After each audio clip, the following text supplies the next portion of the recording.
আসসালামু আলাইকুম এভরিওয়ান, সবাই কেমন আছেন?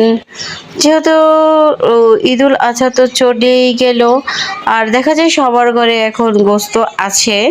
তা এইভাবে রান্না করতে পারি। যেহেতু আমি আজকে মাংসটা সাদা রান্না করবো, এই জন্য সব রকমের মশলা দিয়ে সুন্দর করে কষিয়ে নিচ্ছি। এখানে আদা বাটা, তারপর হচ্ছে সব রকমের মশলা, বাদাম বাটা, তারপরে মানে গোস্ত রান্না করতে যে যে মশলাগুলো লাগে সব মশলাই দিয়েছি।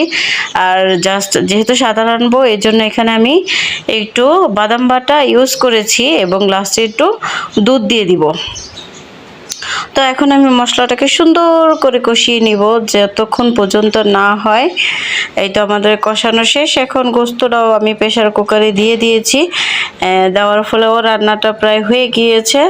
এখন আরেকটু পানি দিয়ে একদম চুলায় আরেকটু রান্না করব, যাতে খাবারটা রান্নাটা আরেকটু সুস্বাদু হয়। এই জন্য তো এইভাবে রান্না করলে সাদা ভাত বা পোলাওয়ের সাথে খুব মজা লাগে।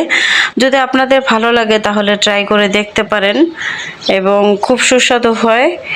অলরেডি আমার রান্না প্রায় কমপ্লিট, এই যে হয়ে গেছে। এখন আমি প্রেসার কুকারে থেকে নামিয়ে এখানে একটু হালকা পানি দিয়ে সুন্দর করে আবার রান্না করেছি, একদম নরম হওয়ার জন্য। আমার রান্না শেষ, এখন হচ্ছে খাওয়ার পালা। আলহামদুলিল্লাহ খুব ভালো হয়েছে।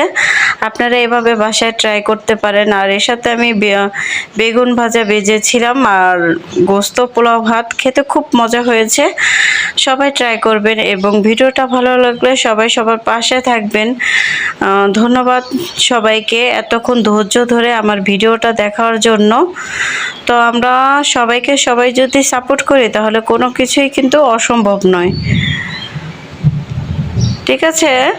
তো রান্নাটা খুব মজা হয়েছে, খুব তৃপ্তি নিয়ে খেয়েছি আলহামদুলিল্লাহ। তো সবাই ভালো থাকবেন, সুস্থ থাকবেন, সবাই সবার প্রতি যত্ন নেবেন। আল্লাহ হাফেজ।